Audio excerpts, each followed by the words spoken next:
আসলে একটা শিক্ষা প্রতিষ্ঠানে যখন শতভাগ ফেল হয়, সেই শিক্ষা প্রতিষ্ঠানের শিক্ষাদানের মান নিয়েই প্রশ্ন ওঠে যে আসলে সেই প্রতিষ্ঠানে কি আদৌ শিক্ষার্থীদেরকে শিক্ষা শতভাগ শিক্ষা প্রদান করা হয়েছে কিনা। এবং আমার মনে হয় এটা তদন্ত হওয়া উচিত যে একটা শিক্ষা প্রতিষ্ঠানে 28 জন শিক্ষার্থী, তাদের 21 জন শিক্ষক, এই 28 জন শিক্ষার্থীকে যদি 21 জন পাস না করাইতে পারে একটা, তখন কিন্তু এলাকায় আপনার শুধু এলাকা না জেলা জুড়েই কিন্তু এটা সমালোচনার ঝড় বয়ে যাচ্ছে। আসলে এর থেকে উত্তরণের যে উপায়, সেই উত্তরণের উপায় খুঁজতে হবে। তদন্ত, আমার মনে হয় একটা তদন্ত কমিটি হওয়া উচিত যে কী কারণে এই যে ফল বিপর্যয়, এই ফলের বিপর্যয়ের কারণের নেপথ্যের কারণ বের করে নিয়ে আসা উচিত বলে আমি মনে করি।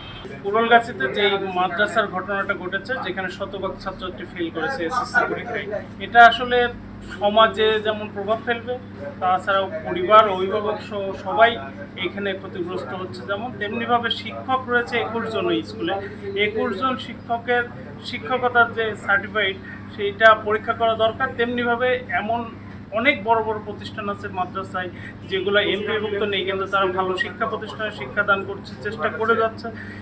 এই ধরনের প্রতিষ্ঠানকে বাদের তালিকায় রেখে নতুন শিক্ষা প্রতিষ্ঠানগুলো এমপিভুক্ত হলে শিক্ষকরা যেমন উপকৃত হবে এবং ওই এলাকার ছাত্রছাত্রীরা এবং অভিভাবকরা উপকৃত হবে। কারণ অনেক দূর দূরান্ত থেকে ছাত্রছাত্রীরা অনেক দূরে দূরে মাদ্রাসায় যে পড়াশোনা করছে, এতে করে এই ধরনের প্রতিষ্ঠানগুলো যদি এমপিভুক্ত বাতিল হয়, অন্যান্য নতুন স্কুলগুলো সুযোগ পেলে তাতে করে সাধারণ মানুষের যেমন সুবিধা হবে, তেমনিভাবে সরকারও উপকৃত হবে।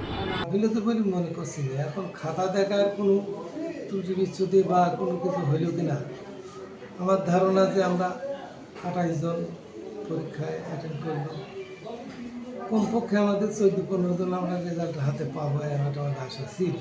কিন্তু এরকম যে বিপর্যয় হবে এটা আমার ধারণা। সেই কারণেই আমি সব মার্কশিট তুললাম, তোলার পর আজকে আমরা ফের অনলাইনে পুনরায় খাতা চ্যালেঞ্জ করার জন্য আমরা প্রস্তুতি নিচ্ছি। আজকে আমরা দেবো, তার পরবর্তীতে আমরা 9 এবং 10-এর অভিভাবক এবং ছাত্রকে ডেকে পরবর্তী যাতে আমরা শতভাগ পাশ করার ব্যবস্থা করা যায়, সেই রকম ধরনের আমরা একটা পরিকল্পনা করেছি।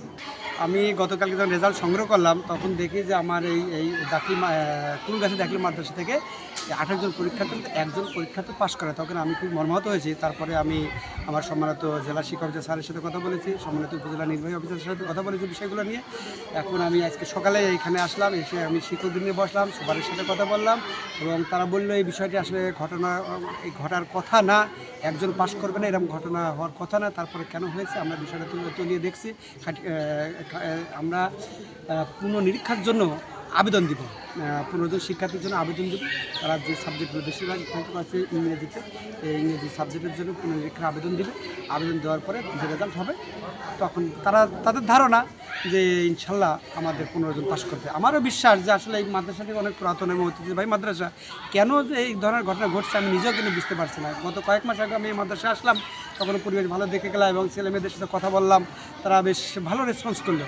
এই ঘটনাটা আমি এই বিষয়গুলো নিয়ে আমি স্যারদের সাথে আলোচনা করলাম এবং যে ঘটনা ঘটে গেছে ভবিষ্যতে যেন না হয় এই কারণে আমি তাদেরকে কিছু পরামর্শ দিলাম এবং আমি অচিরেই আগামী সপ্তাহের মধ্যে আমি একটা অভিভাবক সমাবেশ ডাকার সিদ্ধান্ত নিলাম। আমি সিদ্ধান্ত বলে গেলাম, আমার সম্মানিত সুপার মহোদয় অভিভাবক সমাবেশ ডাকবেন, সেখানে আমি উপস্থিত থাকবো। আমার সম্মানিত জেলা শিক্ষক আরও উপস্থিত থাকতে সম্মতি জ্ঞাপন করেছেন।